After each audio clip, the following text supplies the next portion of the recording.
Okay. So before we begin, do you guys have any questions or anything that you'd like me to go over? Okay. So last time we went through the proof of Arrow's theorem, and I went through it fairly carefully. And I had promised a proof of the Mueller-Satterthwaite theorem, and I don't want to not make good on my promises, so I do want to give you the proof. I decided that I'm going to make slides for it rather than writing it on the board, because you'll see there's lots of different profiles I have to write, and just the process of writing the profiles will take a long time. Also because, so I shifted things around a little bit, because the way I'm going to prove, we're going to move on to strategizing once we talk about characterizing different voting methods. And you can see it's actually a relatively quick corollary of the Mueller-Satterthwaite theorem, so the way I have it set up. Okay, so just to remind you, so this is what we're going to start. I'm going to start right away. And the idea is that I want to view Arrow, Sen, and Mueller-Satterthwaite as sort of, deep fundamental impossibility results that you get straight on. And then we're going to talk about characterizing, so positive results in social choice theory, rather than if you view these as negative results. So here's the Mueller-Satterthwaite. Just to remind you of the notation, we're talking just about linear orders. So it's no more about, you're not allowed ties. They have to be linear orders. A social choice function, in the literature, this is sometimes called a resolute social choice function. So it always gives you an outcome, no matter what type of profile you get. So you get a sequence of linear orders, one for each voter, and it takes in, that's the data, it takes in the data and gives you a candidate that won. So Pareto or unanimity, I kind of go back and forth between calling this Pareto and unanimity. What this says in this context is if there's a pair of alternatives such that X Pareto dominates Y, meaning that everybody thinks X is better than Y, then Y can't be the winner. Okay? It doesn't say that X has to be the winner, because of course X might be Pareto dominated by somebody else, or it just might be so happen that something else wins. Monotonicity is, so it has the flavor of IIA. So basically what it says is, here's a profile, and the outcome, say, is X. Okay, the outcome assigned to that is X. And then I change that profile by only moving X up in the ranking. Okay, you're not allowed to move X down for anybody else. As long as you move X up, then X has to remain the winner. Okay? So monotonicity, again, it's going to be a powerful axiom, because it's going to allow us to, so the techniques are always, here's a profile from which we can determine exactly what the winner is, or by assumption we know what the winner is. And monotonicity is going to allow us to mess around with that profile a little bit and move around and state things about other profiles. Okay? And then a dictator is exactly what you expect.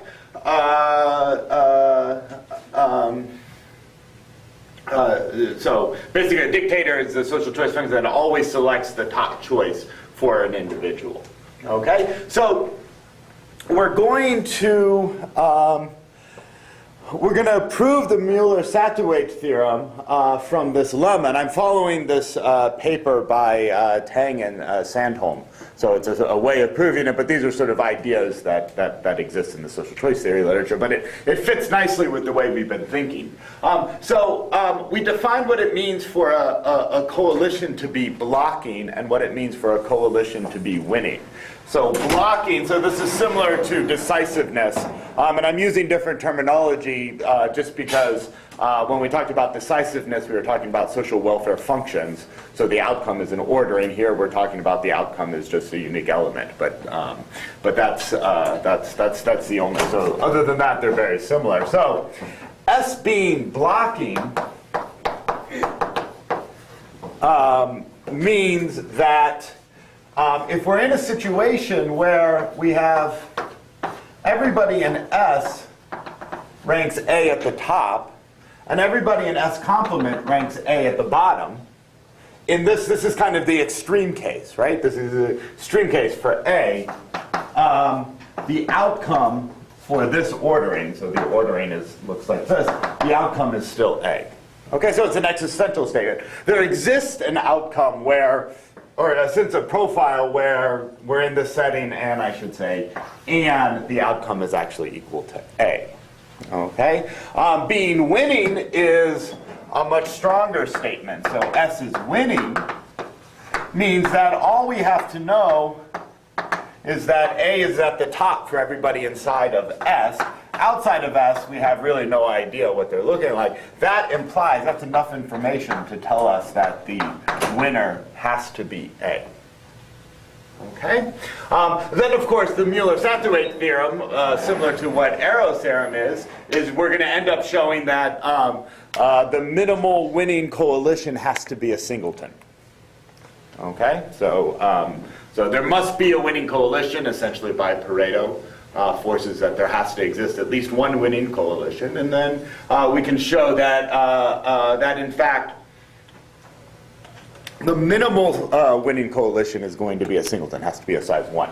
Okay? So, but in order to prove that, sort of the key step, and it's slightly more complicated than what's going on in Arrow's theorem. There's a few extra steps. But I'm going to try to get across the main logic, like the underlying idea of how the proof goes. Okay, so we first want to show that assuming monotonicity and of course more than 3 elements and all of that stuff, and Pareto, that a coalition is blocking if and only if it is winning.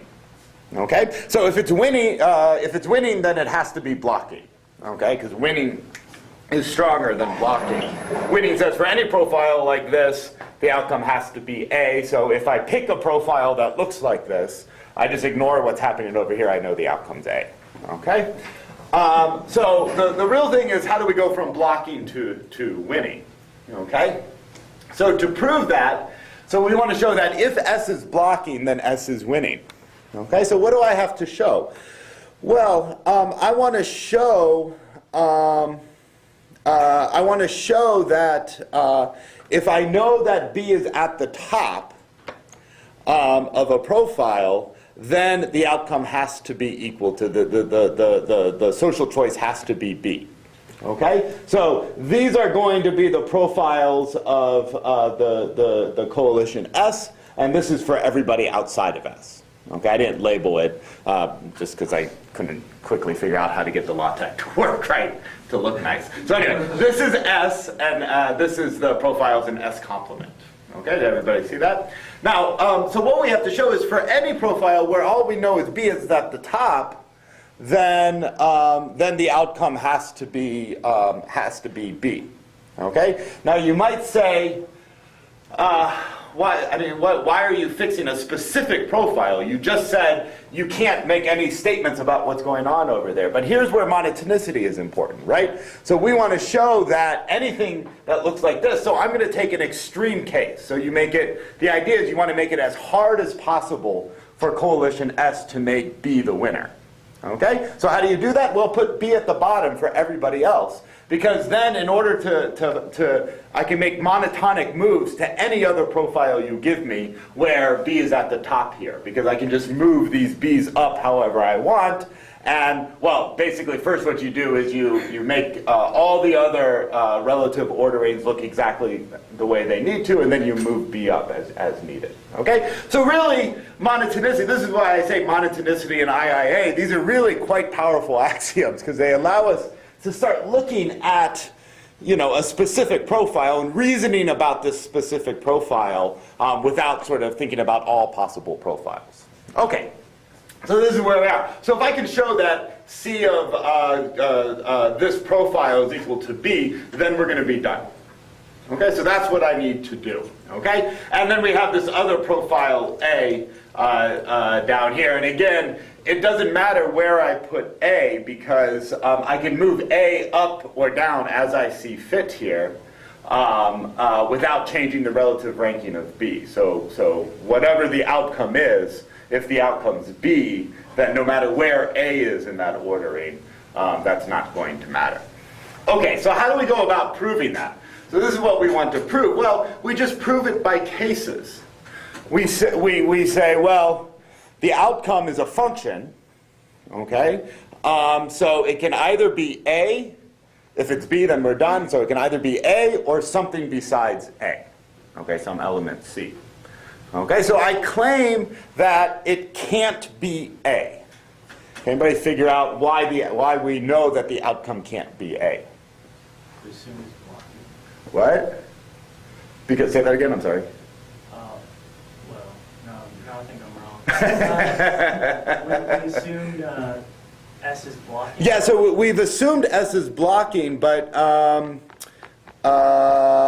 so the outcome, but I don't see, because we can't, let's see, so if this outcome is A, so the problem is, so you would want to use that, so blocking means that, so I should say, yeah, we assumed it's blocking, but this is not going to get it, that's not going to get us what we want, because we'd have to move A down below. But there's another sort of more basic reason. Yeah. So A is Pareto dominated by C. Exactly. Yeah. So C. This is so there's something that I don't always make explicit. So C. There's a third element C because we assume there's at least 3 elements. Now A is at the bottom because it's very so A has to be Pareto dominated by this other element. So A can't be the winner. Okay. So that's the way that reasoning goes. Now what about C? So we have this other element C. Okay, now I want to show that can the social outcome be C for some C that's not equal to A or B. Okay, so this is like the second case, and if this leads to contradiction, then we're done because the only other option is that the outcome is equal to B. Okay, so let's suppose that the outcome is equal to C. Okay, now I can't suppose, I don't know a priori, I don't know any information about where C is in the relative rankings. Okay, but by monotonicity, I can go to the extreme case where C is, everybody here ranks C top, and here everybody ranks C at the second level. Okay, so the idea is that in this initial ordering greater than, I don't know where C is, but let's suppose that C is the actual outcome. So if C is the outcome, then I can make all of these monotonicity moves and keep pushing C up as far as it'll go. And my only constraint is that for this group S, I have to leave B at the top. Okay, so by monotonicity, I can consider just this setting right here. Okay, so have this setting in the back of your mind. I think I want to call this, so this is going to be greater than prime. It's going to be, that's going to be this particular profile. Okay, so it's B, C is second, and then A is at the bottom. C is top here, and then A and B are at the bottom. Okay? So let's suppose, we know, we're supposing that the outcome of this is in fact C. Okay, and I'm going to prove that this leads to a contradiction. Okay? So what's the contradiction? Well, the contradiction is to consider yet a different profile. Okay, just consider a different profile. It doesn't, we'll see how it's related to the other one, but let's just consider a different profile for a second. Okay, and what is that profile? Well, the profile looks like, so for S, it's B over A over C, and for S complement, it's going to be C at the top and B and A at the bottom. Okay, and for this profile, what we're going to end up showing is that the outcome can't be A, can't be B, it can't be D for D different from A, B, and C, and it also can't be C. Okay, so we want to, so there's no, that would mean this setting can't have a possible social choice. Okay, so let's see how this reasoning goes. So in this in this setting right here, why can't the outcome be A? Yeah, it's Pareto dominated by B. Pareto dominated by B, so it can't be A. Why can't it be B? So why can't this be B? So this one's a little bit tricky to see. It's sort of not obvious. So suppose this outcome is actually equal to B. Okay?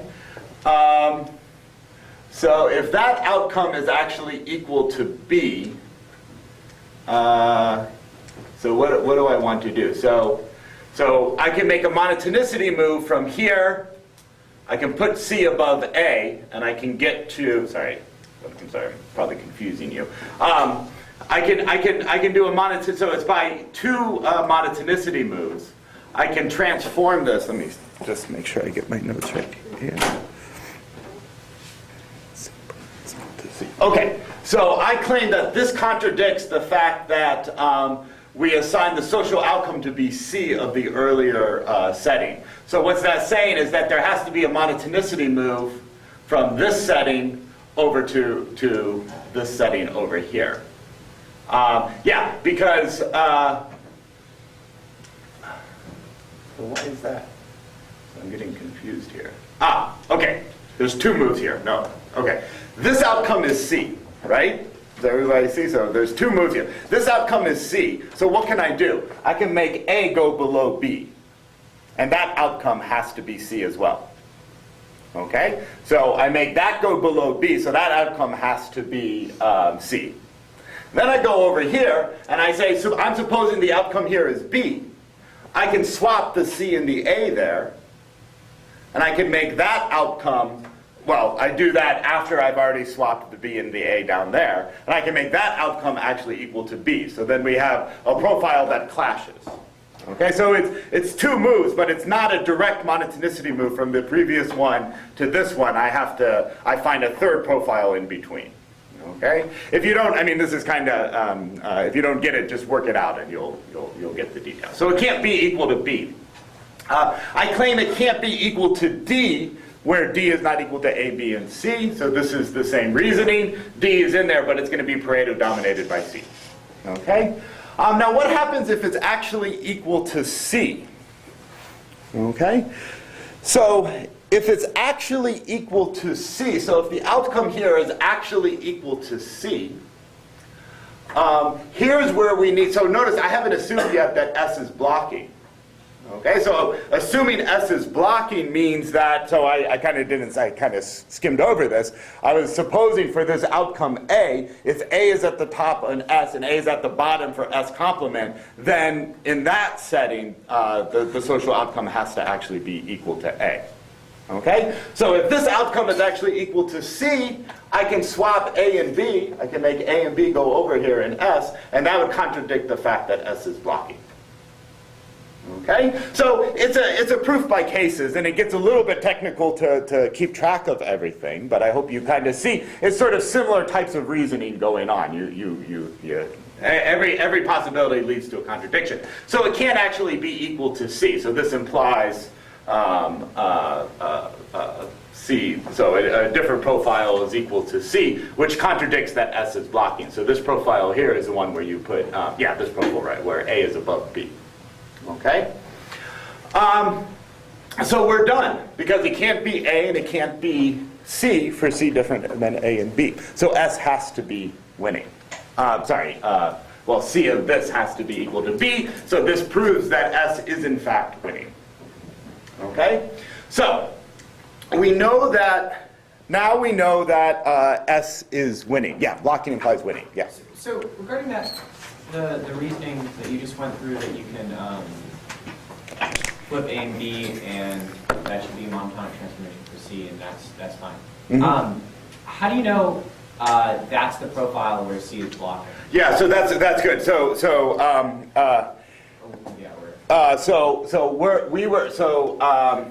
how do you know that this is the profile where C, it's this one right here, where S was blocking for A, basically, and it's not the right one. But remember, this is an extreme case, so it's going to be, you have to do two types of,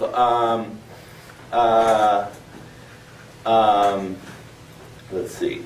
So, monotonicity has this extra power thing because A's are at the extreme positions, so I can actually do whatever I want to anything else relative to A, and it has to still be the outcome.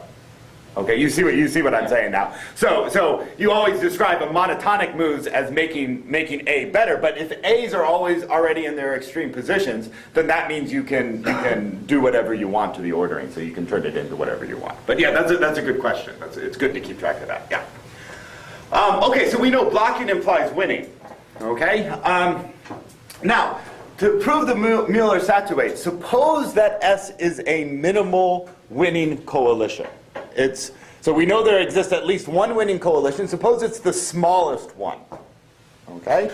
What I'm going to prove, or what Tang and Sundholm prove, is that if there exist two sets, S1 and S2, such that this winning coalition S is actually equal to the union of S1 and S2, then that's going to be bad. That leads to a contradiction. So if that's not the case, if this can't possibly happen, the only way for this to happen is that the winning coalition is in fact a singleton. Okay, so you sort of jump from being Pareto down to being a singleton. Is it distinct union or just union? What do you mean? Disjoint union or just Yeah, you would want S and T to be disjoint, otherwise it would be satisfied by the singleton. Yeah, thank you. I should say S1 and S2 have to be disjoint, otherwise if S1 and S2 are not disjoint, then this is obviously going to be satisfied. Yeah, that's a good point. So then you get the sides of S is actually equal to 1, so this is what we want to actually show. Okay? So what do? We have this winning coalition. Now it may or may not be the whole space. We don't know. Okay? So we have this divided between, suppose we can divide it. We have S1, S2, and then T. That's the people outside of S. Okay? So let's look at this profile right here. Okay? Now it should be telling for you, this is actually a Condorcet triple. Right? So you have A over B over C, and then you push A to the bottom, B over C over A, and then C over A over B. So this is a Condorcet triple. Should tell you right away that something weird is going to go on, but okay, so it's fine. These profiles exist. It's universal domain. So this is going to be S1's vote, this is going to be S2's vote, and this is going to be T's vote. Now T might be empty, so but I never really use the fact that T has an element in it anywhere along the way. We do the exact same style of reasoning. The outcome here can't be C. So why can it not be C? And it also can't be D for any other element D. So D shows up somewhere down here, and it also can't be C. And it's the same reasoning for both. Okay? And what is that reasoning? Well, the reasoning is I can push B above A, because B and A are not equal to C and D. Right? I can put B above A, but that means that this group S puts B at the top, but S is winning. So that means S has to guarantee that B is the outcome. So if this is equal to C or D, then this contradicts the fact that S is winning. Okay? So what about it being equal to A? Okay, well what you have to do is you you move to a different profile and reason about that profile. Okay, similar to what we did before. You're going to do the same thing for B. The case for A, whether or not the outcome is A and whether or not the outcome is B, is similar. It's not identical reasoning, but it's very similar reasoning. So we're just, in the interest of time, just going to do A, and then you'll have to trust me for B. Okay, so what about A?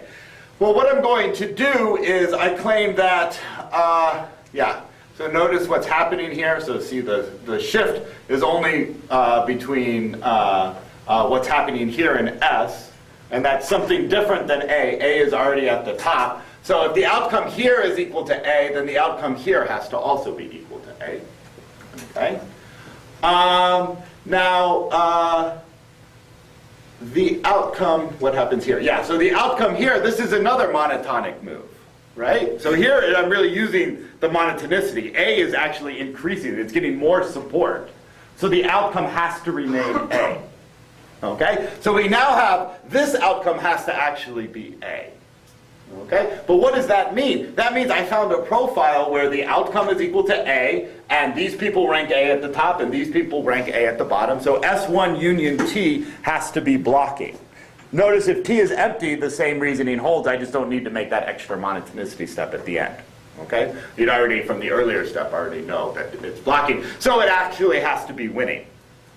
Okay? All right, so we know that S1 union T is also winning. So S is winning and S1 union T is winning. Okay, so we'll remind us of this over here. So S is winning and S1 union T is winning. Okay, 'cause those are things we'll contradict in just a second. Okay, so now what do we do? So we're in the, so now we're in just the new profile.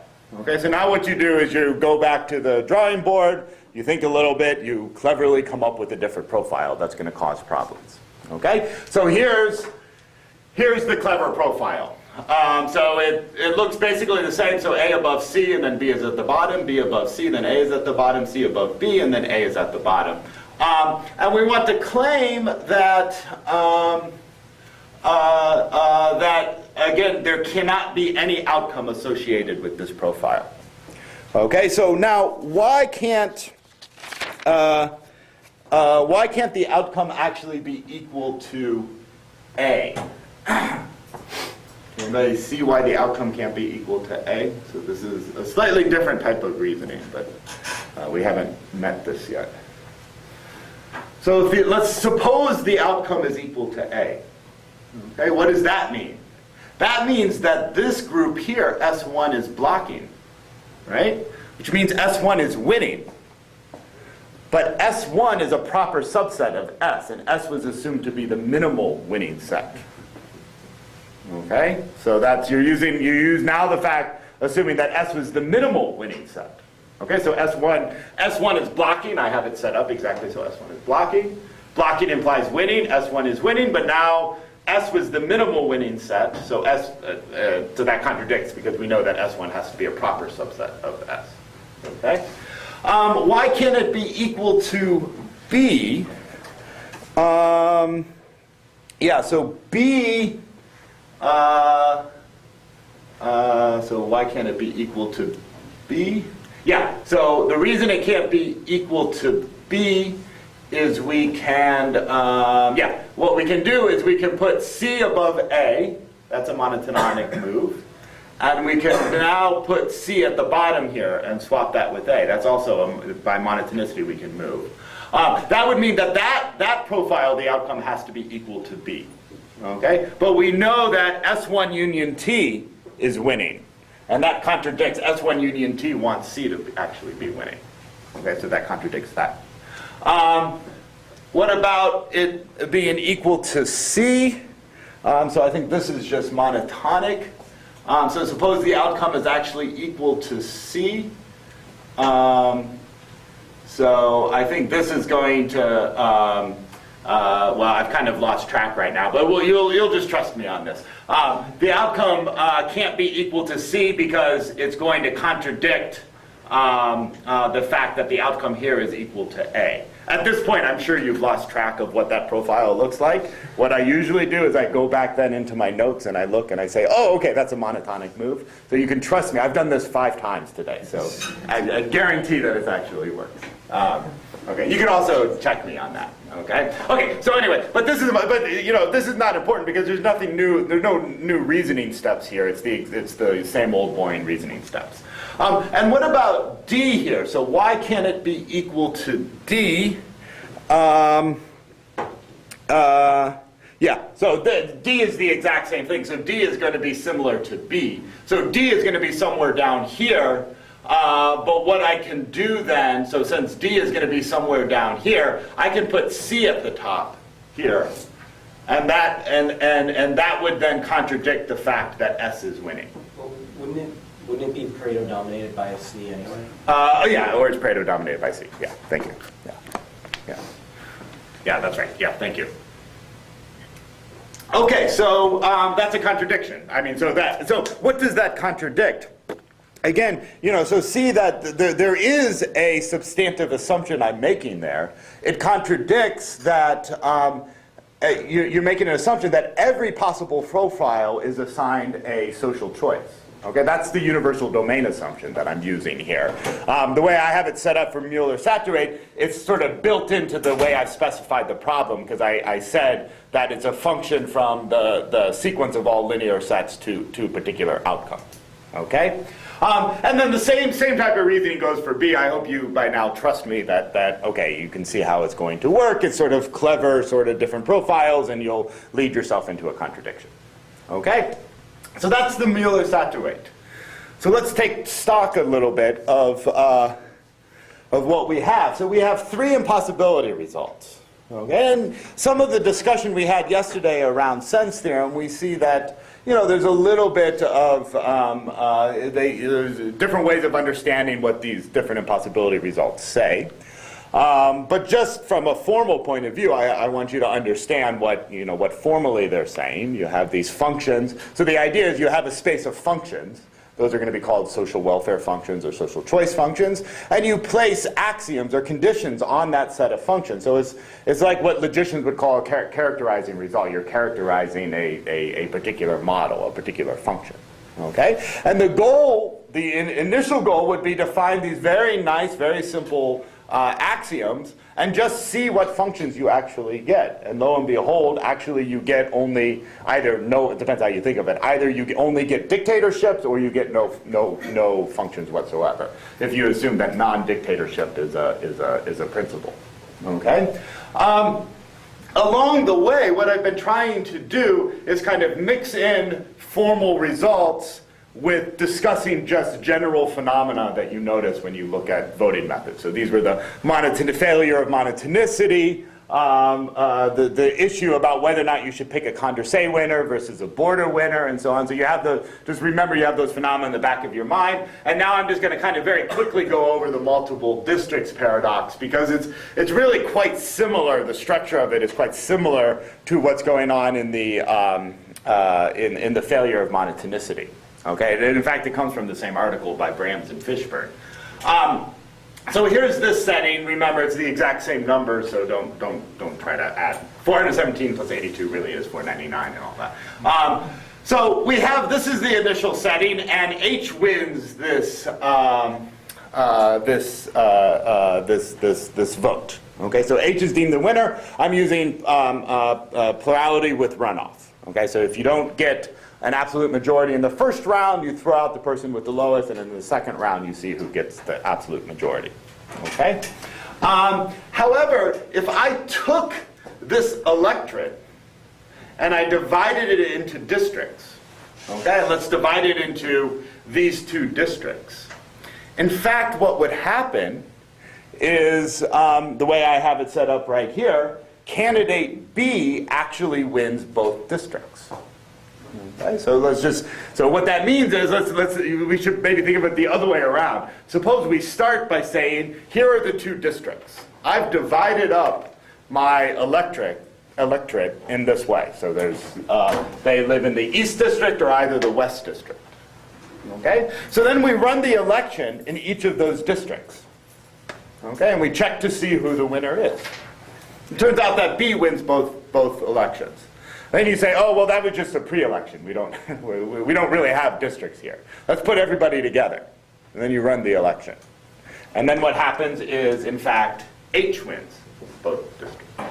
Okay? And the phenomena, the reason why I say it's similar to the monotonicity is because when you have these plurality with runoff elections, you don't really have control over who gets eliminated. You don't. It's hard to know who that's going to be. So it should not be very surprising that, in fact, this actually happens. This is actually related, and various people, especially Don Sari, have talked about it. There's something called Simpson's paradox in statistics, where it's essentially the exact same phenomena. You have some statistical data about an entire population, and then you look at each of the individual populations, and it's quite surprising that it doesn't match up when you put it all together. Okay, so this is kind of a general, mathematical phenomena that is showing up here when we reason about it. Now, but from a normative point of view, there seems to be something bad about a decision method that is sensitive to these types of issues. Okay? So we're going to see that this is you're going to turn this into an axiom that's going to characterize scoring rules. So board account doesn't satisfy this, so all scoring rules, they don't satisfy this property. They're going to, in fact, this is going to be an axiom that characterizes it. Basically, that it doesn't fall prey to the multiple districts paradox. Okay? All right. So first, let's just before we take a short break, let's just talk about majority rule. Okay? So majority rule. It's everybody's favorite procedure to hate. So we all hate majority rule. It leads to horrible sorts of situations, and you think of your last couple elections, and okay. So, well, not last one. Okay. So we want to characterize majority. Why do people think majority rule is good? Okay. Is there any deeming qualities for majority? Well, in fact, when you're making a decision between just two outcomes, then majority rule really is the best procedure. And you can prove that in two different ways, and we'll see two different ways to think about it. This first way is arguing on what might be called procedural grounds. I'm saying that it's the best procedure because it satisfies, it's fair in a very precise sense. Okay? The second way is what's called the Condorcet jury theorem, because if you think that one of the outcomes is actually the correct outcome, majority rule will with large enough groups, is guaranteed to lead you to pick the correct outcome. Okay, but that's a separate issue. So this was actually an early result by Ken May, where he characterized majority rule. And we're not going to do the proof sort of in detail. I'll just give you the basic idea, because the proof is kind of finite combinatorics type proof, and there's lots of cases that you have to go through. But we'll just do one case just to see how it goes. Okay. Now, so we're now thinking about there's just two outcomes, A and B.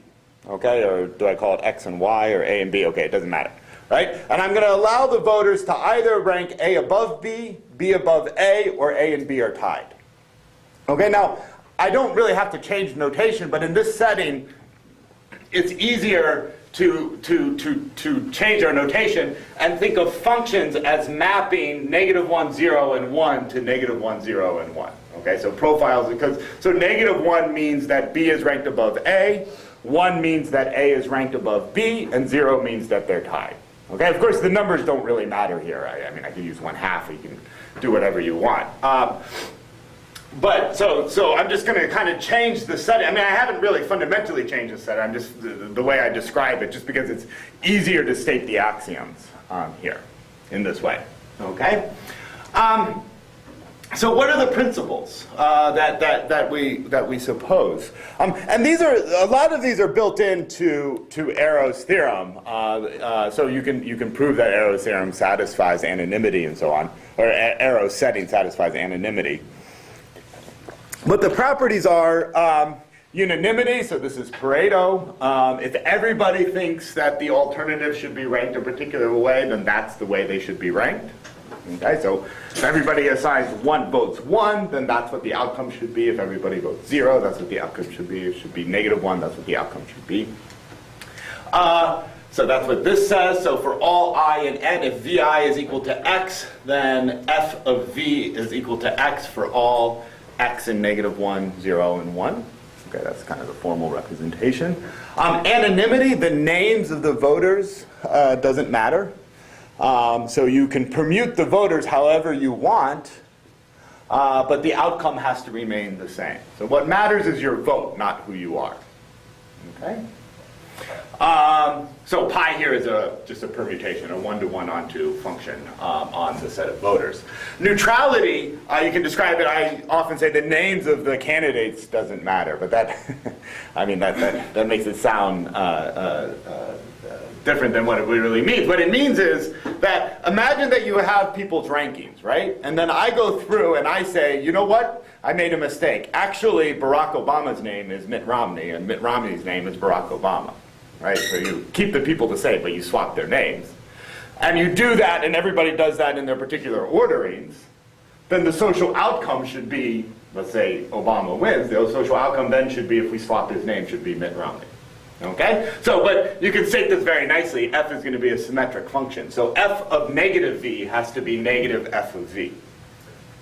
Okay? So negative v just means you apply negative to it. You swap your ordering for everything. So negative of 0, of course, is going to be 0 because swapping, if you're indifferent between A and B, you don't have to do any swapping. Okay? Now here's a critical axiom, and many people have criticized because it's a very, very strong axiom. It's a very strong form of monotonicity. Positive responsiveness. But remember what May was after. I mean, this is an early result. What he was after was characterizing majority rule. Okay? And the intuitions are quite right. These are all sort of obvious properties that any social procedure should have. And then you just say, well, then it also should be monotonic. Right? So more support should be better. Now, it's always the details of how you specify monotonicity can differ. So there's many different notions of monotonicity in the literature.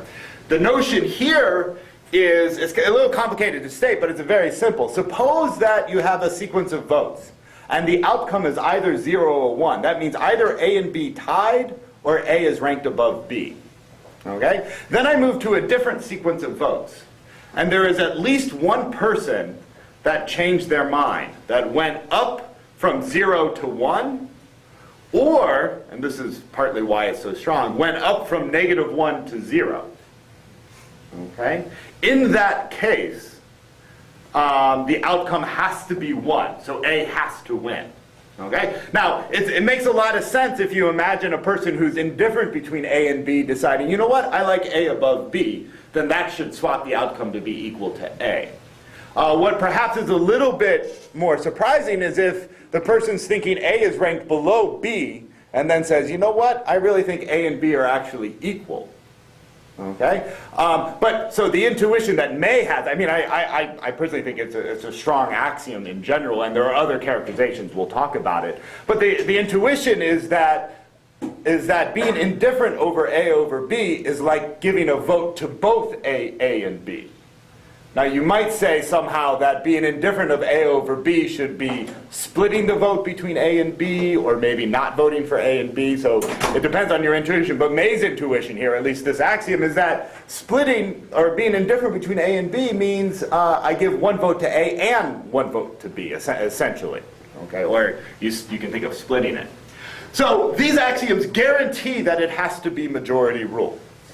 Okay, that's how it's determined. And so that's what May's theorem said. A social decision mechanism satisfies unanimity, neutrality, anonymity, positive responsiveness, if and only if it's a majority rule. Okay, now before we take a break, we'll just see how these axioms, how the proof actually goes. So suppose we have just 3 people. Okay, and this is the profile, 1, 1, and negative 1. So 2 people like A above B, and 1 person likes B above A. Now, majority rule says that the outcome has to be 1. Okay, that's majority rule says the outcome has to be 1. Now, I'm just a random, I'm just deciding a random function, so I can actually assign whatever values I want to this outcome. Okay, so what I want to show is that you can't assign 0 or negative 1. Okay, and since this is a function, that means you have to assign 1. Suppose you do assign 0 or negative 1 to this outcome, okay? Then neutrality implies that negative 1, 1 is also assigned 0 or 1, because all I did was permute, neutrality means I apply negative to each of the outcomes, so I swap the names of A and B. So that means the outcome has to be either 0 or 1. Okay, so if the outcome here was 0, I did negative of each of the individual ones, negative of 0 is 0. If the outcome was negative 1, I swapped the names of A and B, so the outcome here has to be 1 rather than negative 1. Okay? Then we use anonymity, so I can permute this however I want. I use anonymity to get, let's put negative 1 and negative 1 there, so that's also assigned 0 or 1. Okay? And now here we're going to use positive responsiveness in a rather strong way, right? Because what we've done right now, so now what we can do is I can raise negative 1 by 1, okay? So 1, 0, negative 1 now has to be assigned 1. Okay? So it's this move that you might feel a little bit iffy about. You say, well, I don't intuitively see necessarily why that has to be the case, but in any case, I can apply positive responsiveness because this is a monotonic move from here to here. I'm just raising negative 1 to 0. Okay? Then I can do it again, raise 0 to 1, and this is assigned 1, but I started off by assuming this was assigned 0 or negative 1, and now I prove that it has to be assigned 1. That's going to be a contradiction. So obviously you just now kind of go through, so all the cases where you have more 1s than minus 1s are going to work exactly like this. When you have the same number of 1s and minus 1s, you can get it from just neutrality and anonymity. It's easy to see. When you have more minus 1s than 1s, that's going to be completely symmetric to the reasoning I just went through. Okay? So we'll take a break. I should say there are other characterizations. Perhaps the most well-known is Eric Maskin's. He states his property. He has a kind of stronger property that. But so I'm going to tell the one that's very close to the one we did right here, where they just drop the positive responsiveness. And they use an axiom, what they call weak path independence, which is really like a property saying that majority rule doesn't fall prey to the multiple districts paradox. Okay, so what this says, so this plus here, so R1 and R2 are two disjoint populations. Right? R1 plus R2 is the union of those two populations, of course, naming everybody differently, right? So you take the union of, you concatenate them together. So this is the outcome of the vote of the whole population. Then this is the outcome where you first, by majority rule, ask everybody in R1 and everybody in R2 who the winner is. Then you, sorry, that should be a parenthesis there. Then you apply majority rule to that again. Okay? Now, note that, so you might want to state this as an axiom by itself, but this doesn't quite hold for majority rule. Because what could happen is the populations could be evenly divided, and everybody here likes A above B, everybody here likes B above A. When you put them together, they tie. Okay, so it's not quite that this is equal to that, but if you're not in an extreme case, then it has to be, then it can't fall prey to the multiple districts paradox. Okay, so rather maybe I'll just leave it as a sort of an exercise.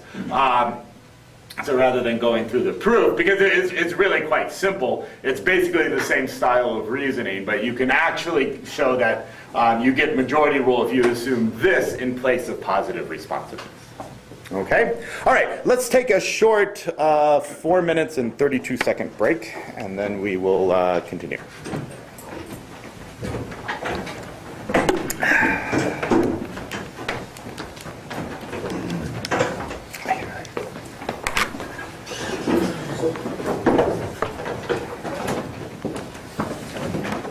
Hi, I have a Hi. question about positive responsiveness. Yeah. So you have it originally, this is assigned to 0 or 1. Yeah.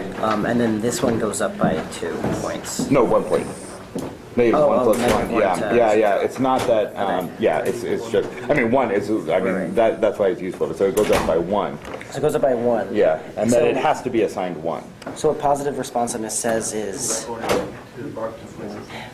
If anybody decides that they like the candidate more than they did before, including making it even with the, that it has to then it has to raise the go up. Yeah. then it has to go up, yeah. But so we're assuming that this is either 0 or 1. Yeah. So if it's 1, if then it's the outcome 1, was 1, then it Right. should stay 1. But if it's 0, If it's 0, I Yeah. understand what you're saying. If it's 0, I mean, it's certainly true of, this is true of majority rule, right? It depends how you're counting. So if it's 0, what you're doing is, you're counting how many votes you get at the top, right? I see. And so if you're tied between A and B, then both A and B at the top, so they get counted twice. So if you rank A or B at the top, you're lending your support to A and lending your support to B. Right? You see what I'm saying? Yeah. I mean, So- that's I don't want to like claim that that's the right way to think about what's going on, but that's what you have to think. I mean, So right now, could we think of it as if before the person was casting their vote against this person and now they're abstaining? Well, So they if now have to they're go up at abstaining, least, right? yeah, if now they're so we may be able to think about if they're abstaining, then say the population was even, so they were the even person, right? And then if they abstain, they go away. That means the vote for B is no longer going to be there. So then the vote for A. If it's so if it's tied, that means there's equally many people voting for A as for B, right? Now take a person that's voting for B, so the guy doing -1. Okay, the 0 means he's abstaining, so he leads the population. So now there's one more vote Now for there's A. one more vote for A. So now A is 1. So now A is 1. Yeah. Okay, and if there were... Oh, and then in the other case, it's already settled. So. Yeah, exactly. Yeah. that's Okay. right. Yeah. I mean, people think of it as a strong property because that seems almost counterintuitive right away. Yeah. If you go up from -1 to 0, why should that have an effect on the outcome? That makes sense, though. But it's Seems like- how majority rule works, so Yeah. we can't really criticize it too much, right? Yeah. Okay, thank you. Sure.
Okay.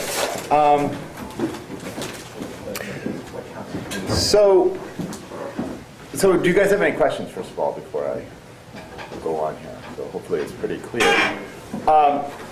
So what I want to do now is I want to go through some more characterization results, but do it relatively quickly. I'll try to not, get you too overwhelmed with lots of axioms and stuff over there. But the idea is, some of these, in particular this next one, Young's theorem, is a non-trivial proof. I rarely do people sort of go through the details of this proof. You look at it, it's not easy to get this proof to work. So I want to go through and I just want to show you the type of characterization results, and then eventually we'll talk about strategizing. Okay?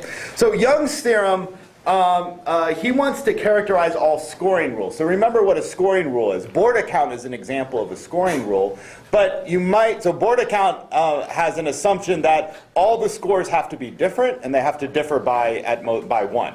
Okay?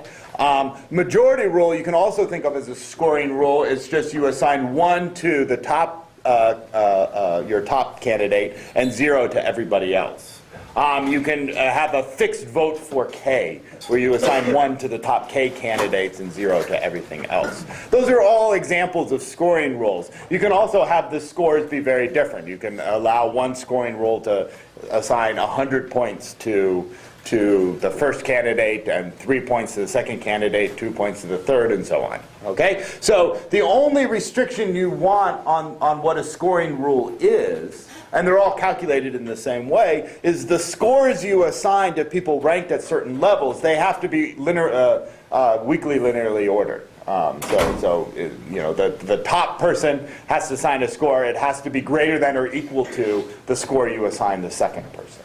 Okay? So Young set out to characterize all possible scoring rules.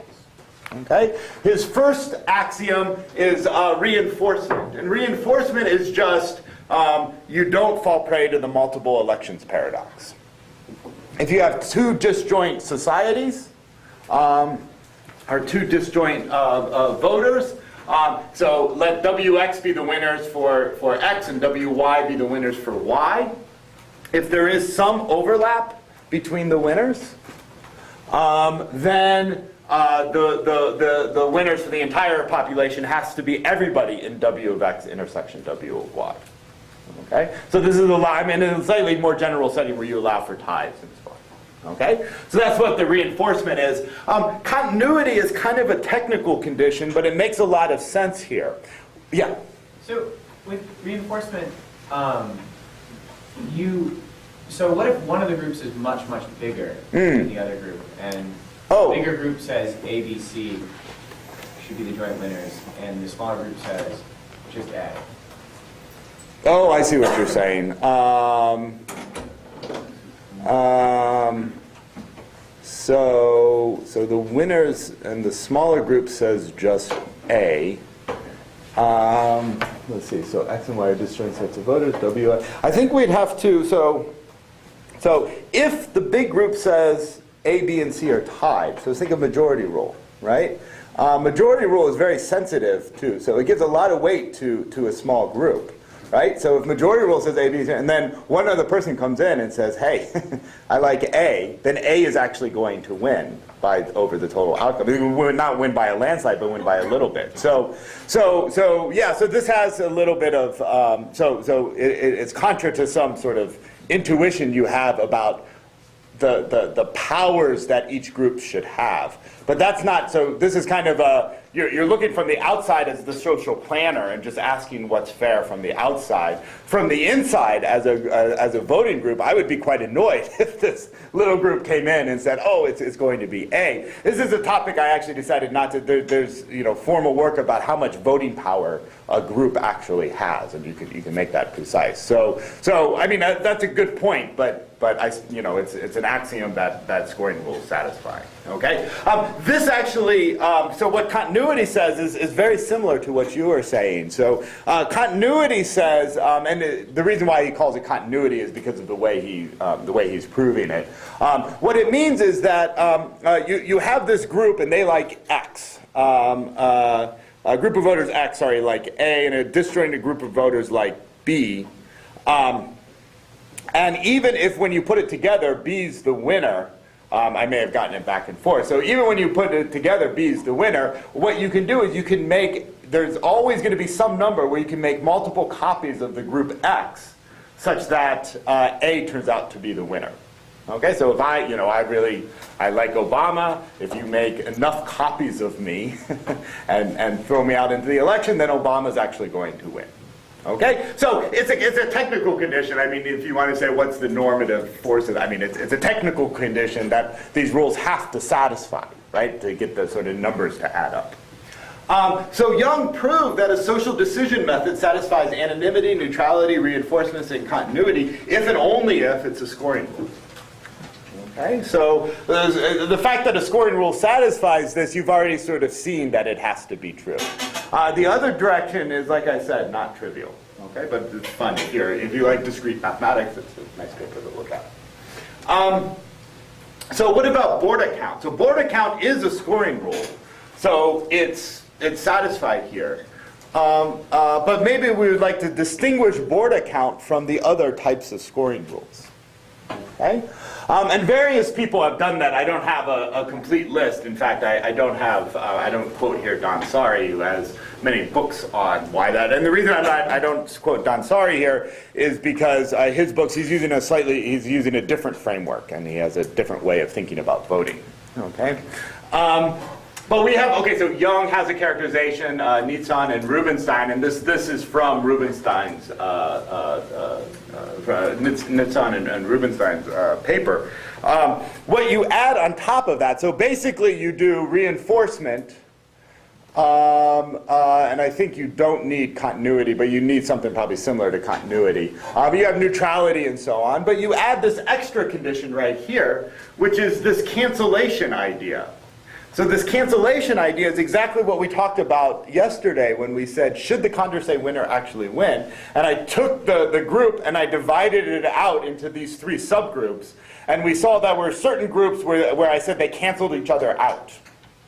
Okay? And if that's the case, then they somehow shouldn't count for the winner.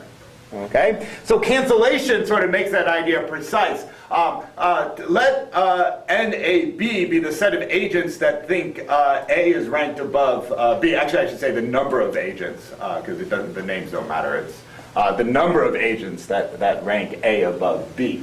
If the same number of agents rank A above B as B above A, then the social outcome has to say that these two are equal. Okay? So that's this cancellation property. So the idea is that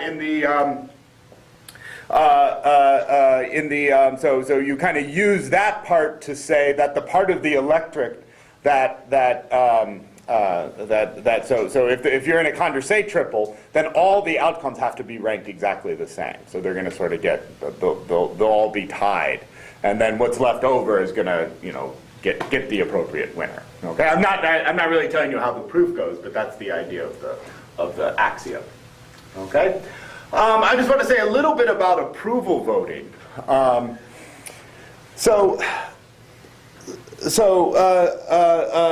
Stephen Brams is the person to look up if you want to know about approval voting. And I've kind of mentioned approval voting is a very different way of thinking about what you're asking from the voters. Okay, you ask the voters, who do you approve of? You don't ask what your ranking is.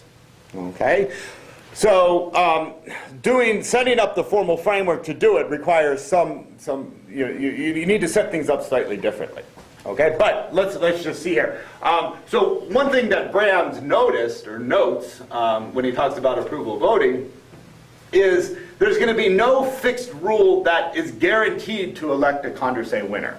So here's a setting, and just trust me, A is the unique Condorcet winner. There's no other Condorcet winner. A is the unique one. Okay, so you would want A to be the winner. All right? So a fixed voting rule is a voting rule that forces you to pick either one candidate, two candidates, or three candidates, or four candidates. That's, of course, silly. If I force you to pick four candidates, then everybody would, of course, top. Okay? A vote for one election, you have to do a tie-breaking between A and B. A vote for two election means that D actually wins. So vote for two because D gets then 4 points. A gets 3, B gets 2, and C gets 1. Okay? A vote for 3 elects both A and B. Okay? So it's not that. So it's certainly possible using this that a Condorcet winner will be elected. But the argument goes that it's not going to be guaranteed by the rule. It's left up to the tie-breaking mechanism. Okay? So it's left up to a random coin flip, say. Okay? Now, of course, if you do approval voting, then it's very easy to see. I mean, this is not a deep sort of observation. You can elect a unique Condorcet winner. So if it so happens that this group approve only of their top candidates A and B, and this group down there approves of both A and C. Now, remember, when I switch here to approval voting, I can't just look at this ordinal preference ordering and say, this is where your approvals are. I'm sort of just saying, well, look, it's possible that this is what these approvals are. And under that case, then, of course, A actually wins. Okay? And just more generally, I mean, this is a fact. It's not, the proof is by, just looking at examples and so on. Condorcet winners are always AV outcomes. That means they're possible outcomes. But a Condorcet loser may or may not be an AV outcome. So somebody who's a Condorcet loser, approval voting could possibly elect that. And I should say there's something else going on here, which relates your set of approvals to your ordinal rankings. And when you read Stephen Brand's talk about approval voting, you have to keep this in mind. He usually has in mind that the voters are being sincere. So if I approve here of candidate B, I have to also approve of A and C. So even though you can't read off what my approval set is from my ordinal ranking, it has to sincerely match up with it in the right way. So you couldn't just approve of A alone here. You would have to approve of A over C. Okay? Now, I mean, you might say, well, why do you have to do that? Maybe, I mean, it just seems intuitive that's the way it actually works. So also behind, that's why this is not sort of an obvious an obvious fact. If you're allowed to pick whatever you want, no matter what your ordering actually is, then of course, you can. This fact is sort of obvious. Okay. So Fishburne, and there's some others, but I didn't track down the literature. But Fishburne has a characterization of approval voting. So it's the only method that satisfies anonymity, neutrality, reinforcement. So you have reinforcement, anonymity, and neutrality, and then this very technical condition. Okay, and what is the condition? Well, if there are exactly two voters who approve of disjoint sets of candidates, then the method selects as winners all the candidates chosen by the two voters. You can kind of imagine when you want to get like the basic part of this proof going, that's kind of a basic fact you need to get the method working right. Okay, so why, incidentally, why isn't approval voting covered by Young's theorem, by scoring rules? So scoring rules are, so all of the earlier methods, the fixed K, for a fixed K, see when you give a scoring rule, you have to say what the scores are up front. Approval voting can be viewed as a scoring rule, but it's each voter gets to decide what his own scores are, which numbers you assign 1 to.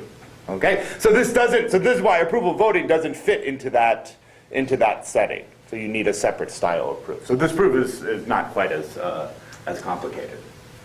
Okay, so I want to shift gears a little bit. Now, of course, I mean, like I said, I don't want to just, you could sort of keep going, but I've sort of given you key characterization results of some of the key voting procedures. And there's others that exist. There's variations on the axioms. You can quibble about the way the axioms were set up and so on. So I want to talk about a different way of thinking about the problem of voting. Okay, and this is, I'm going to come back to this theme later in the course, and I'm going to start out with a quote by Young, by Peyton Young, and it's a very, very nice article. I strongly recommend that people read this. Here he says, Condorcet begins with the premise that the object of government is to make decisions that are in the best interest of society. This leads naturally to the question, what voting rules are more likely to yield good outcomes? Okay, the way I've been talking about it is I've been saying that we have the data and we somehow want to put that data together, everybody's voters, everybody's opinions, you want to put that together in the fair way to get the particular outcome. Here, if you go back to Condorcet, what he was really interested in is you want government to make good decisions. You want the outcome to be good. Okay, so the voting procedures should lead to governments that make good decisions. That's ideally what you would like out of your method. Okay? Now, the question here is, though, why should we buy the idea, though, that there really is such a thing as an objectively best choice? Aren't values relative, and isn't the point to strike a balance between conflicting opinions not to determine a correct one. So there's sort of two ways you can think in this literature. You can really answer this question by saying, yes, this is what voting is about, and what Arrow's theorem and these impossibilities show you is that in your search for balancing, I mean, after all, these are just people's, opinions about preferences. Which one is right? That doesn't even make sense to ask that question. Nobody has a right opinion. They just have an opinion over the relative ranking of the candidates. And I just want to balance everybody's concerns to get an outcome that seems fair to me. Okay? Another way of thinking about it is to say, well, there is an outcome we would like. There's a good outcome. And we would like our voting method to somehow lead us. That's the data, but it's noisy data, and we need to figure out what is the ordering or the outcome that is closest to the truth, to the right outcome. Now, you might just say, well, there's two types of problems that we need to think about. I mean, and this is what Condorcet had in mind when he proved the Condorcet jury theorem, because this is what's happening in a jury. You have two outcomes. Either the person is guilty or the person is innocent, and you want the jury to give you the correct outcome. Okay? And if you're very concerned that the outcome of convicting somebody when in fact they're innocent, then a rule like unanimity is very important. Okay? Because then the probability that even if, so assume everybody has a probability of greater than 50% of getting the answer right, that the person is guilty or innocent, then with unanimity you have a very low probability of convicting somebody who is in fact innocent. Okay? Yeah, that's right. It's convicting somebody who's in fact innocent. But if all you actually care about is that we get the right answer, okay? You don't care about, sort of false positives. If all you care about is getting the right answer, then in fact, and we'll talk about this more tomorrow, then in fact, majority will give you the answer. It gives you a higher probability of getting the answer quicker. This is what's behind Condorcet's jury theorem. But I want to go back to the voting setting. Okay, this is not, so I'm not assuming that there is an ordering that's correct. I know a lot of people in America think there's a particular ordering of candidates that's literally objectively correct, but I don't think we want to assume that necessarily when we model these voting problems, right? So it's not that I'm saying there is a correct outcome, but what we would like, there is an ideal outcome, right? One ideal outcome, so an intuition here is one ideal outcome would be consensus.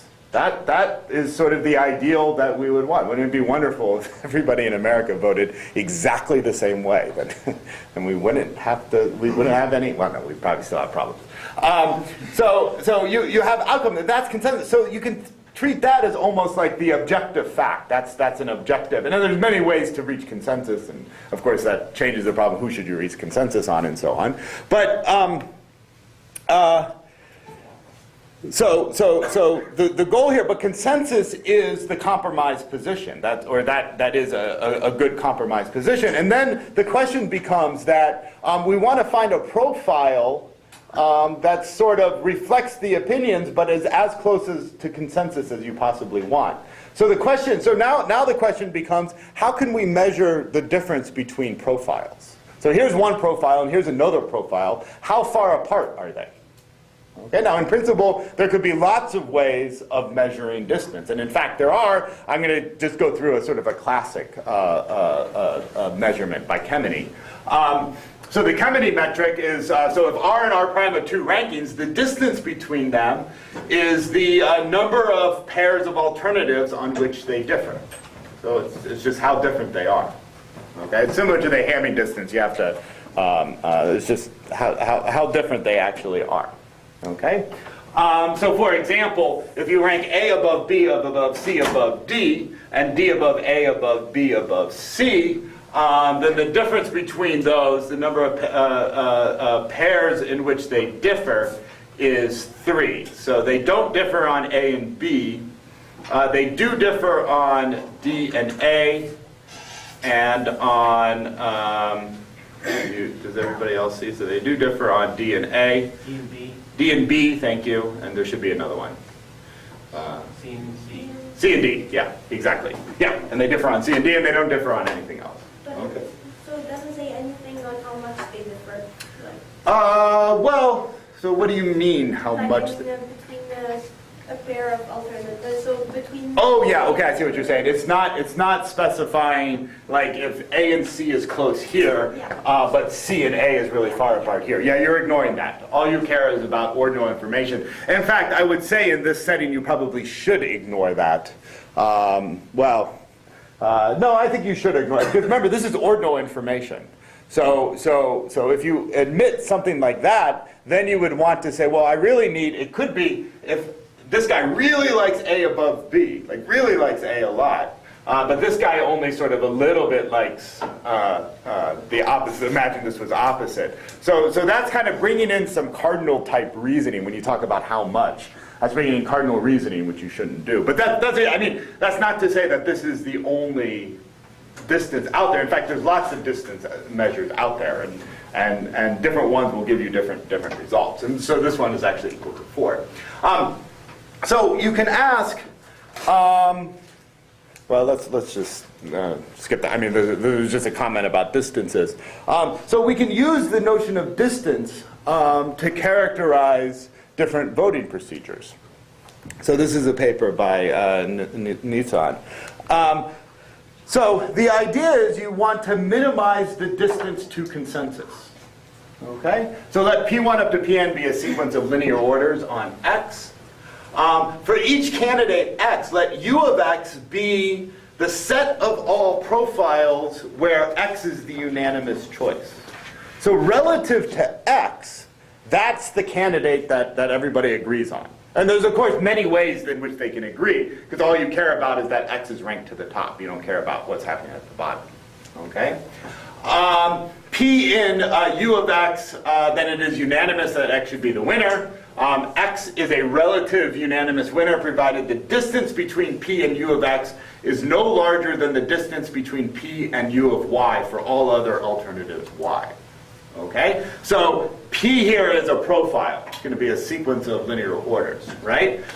We're going to say that X is a relative unanimous winner, provided the distance between P and this set of profiles. I have to tell you how to define that, but you can probably guess what I'm going to say, right? You're going to, you'll see in just a second. So this is going to be a set of profiles. Those are the set of sort of consensus that you want to reach.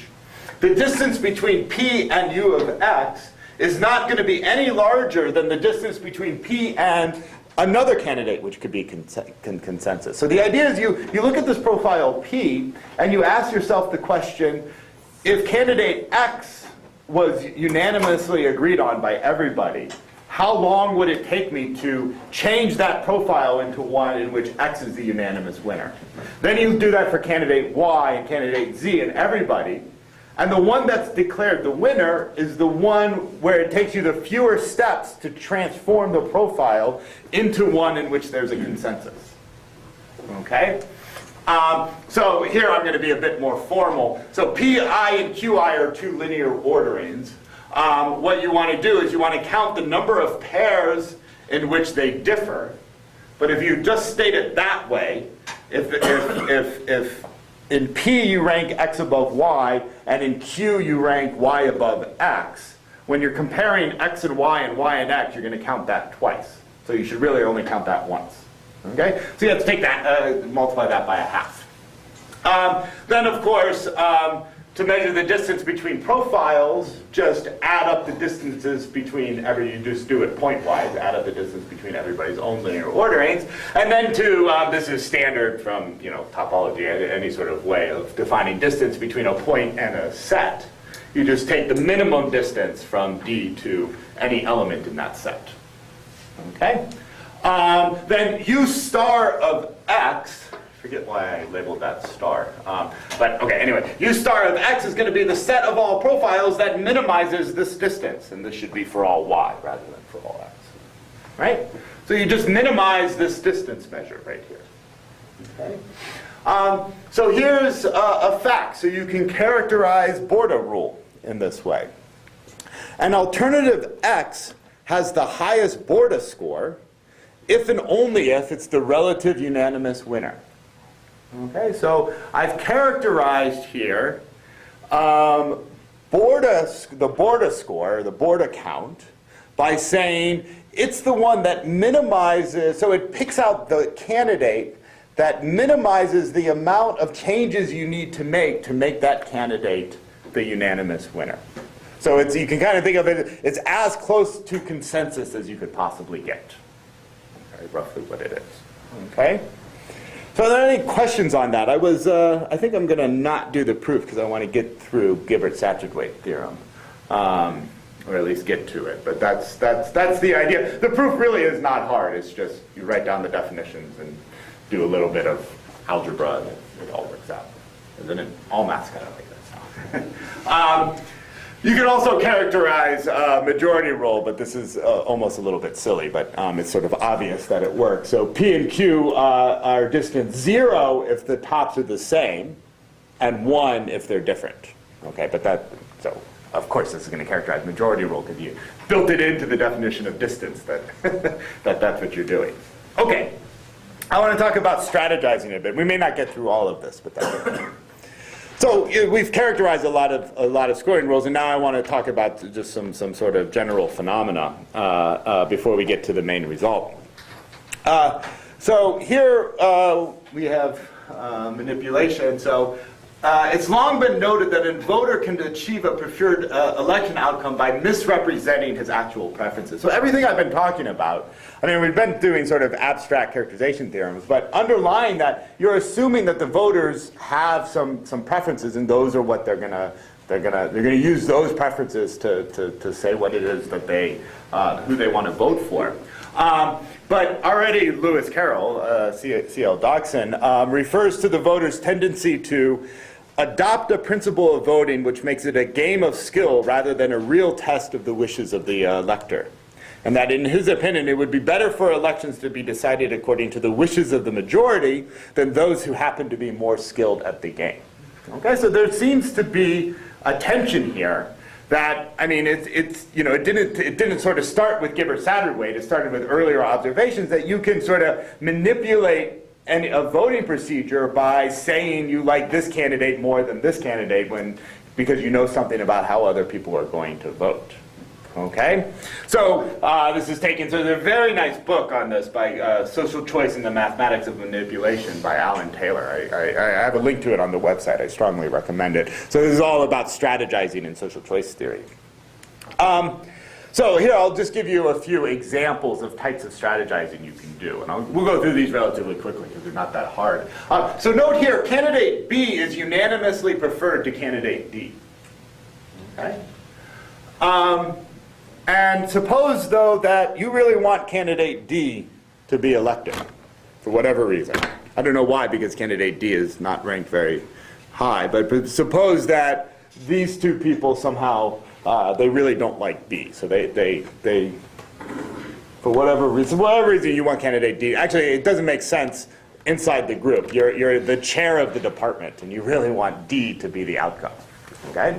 So what you can do is you can ask people their opinions, and you don't want to just say D because you don't want to be a dictator. Chairs never want to be dictators, I guess. So what you can do is you ask your people's opinions. You say, well, let's do a little tournament. What do you think about A versus B? Everybody vote. I'm going to be fair, and just the majority is going to win. A versus B. Well, A, two people like A, one person likes B above A, so A actually wins. Okay? You say, okay, good. What about A versus C?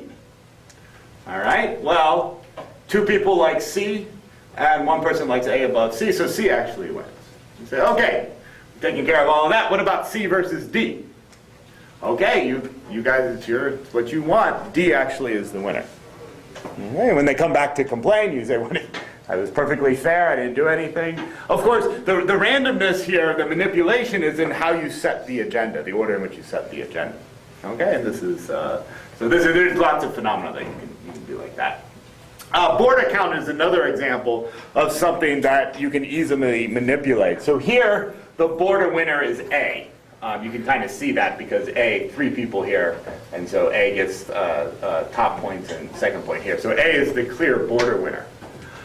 This group here doesn't want A to win. They really want B to win. Okay? Now, it might be suspicious if all of a sudden they say, they do something weird. But what they do is they say, well, you know what? I'm sorry, my second and third I wasn't really thinking. I really like C better than A. Okay? And to make this, I mean, this is kind of, it would be obvious what they're doing here, but I could make this a more, a bigger election where it would be less noticeable the change you actually make. But what happens over here? You push A down. Here, in effect, what they're doing is they're giving A 0 points, when before they were giving A 3 points.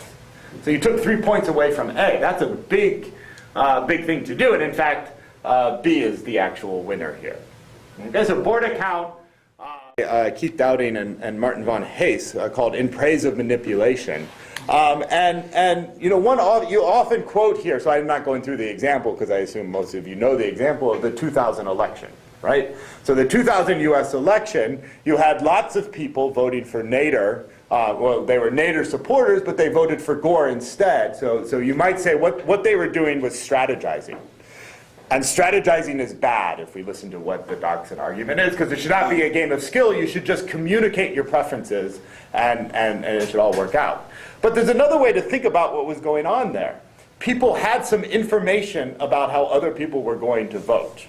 Their ordering, let's say, was Nader versus Gore over Bush. That was their sort of linear ordering. That's their actual ordering. They had some information over what the outcome is going to be. Why shouldn't they just use that information, take into account that information, and then vote honestly over who they want to actually win the election? Okay? So that's the sort of idea here. Where part of it is even the terminology that I'm using here to talk about strategizing. It makes it sound bad. I mean, strategizing has a bad connotation next to it, but is it really bad? Isn't it just a phenomena that we observe that people vote given the information they have? Okay, and then there's other various people have looked at this, but I mean, the decision whether or not to strategize depends on what you know about what other people are going to do. If you're completely ignorant of what everybody else is going to do, I kind of would like this to be more of a knockdown argument, knockdown proof. But there's no incentive to strategize. You should just give your true preference. You should vote your true preference without any information whatsoever if you're completely uncertain. But we're not in those settings at all. We know lots of information about how people are going to vote. Okay? So then using that information, you can strategize in various sorts of ways. Okay? And there's some interesting, so you can think of it as, imagine you have poll information and so on, and there's not a ton of work on modeling poll information, but there is a bit of work on modeling iterated voting, where you're allowed to vote more than once, and whether you can do it in a sophisticated way or a more sincere way. But what I want to end with here is just the Gibbert-Satterthwaite theorem. Okay? Now, we won't do the proof, but I'll sketch it very quickly. I have 1 minute, so I can prove it in 1 minute. We actually can do it. So a social choice function is strategy proof if you don't strategize, if nobody can strategize. What does it mean to strategize? It means, so remember here, you're giving your full linear ordering, or your full ordering as your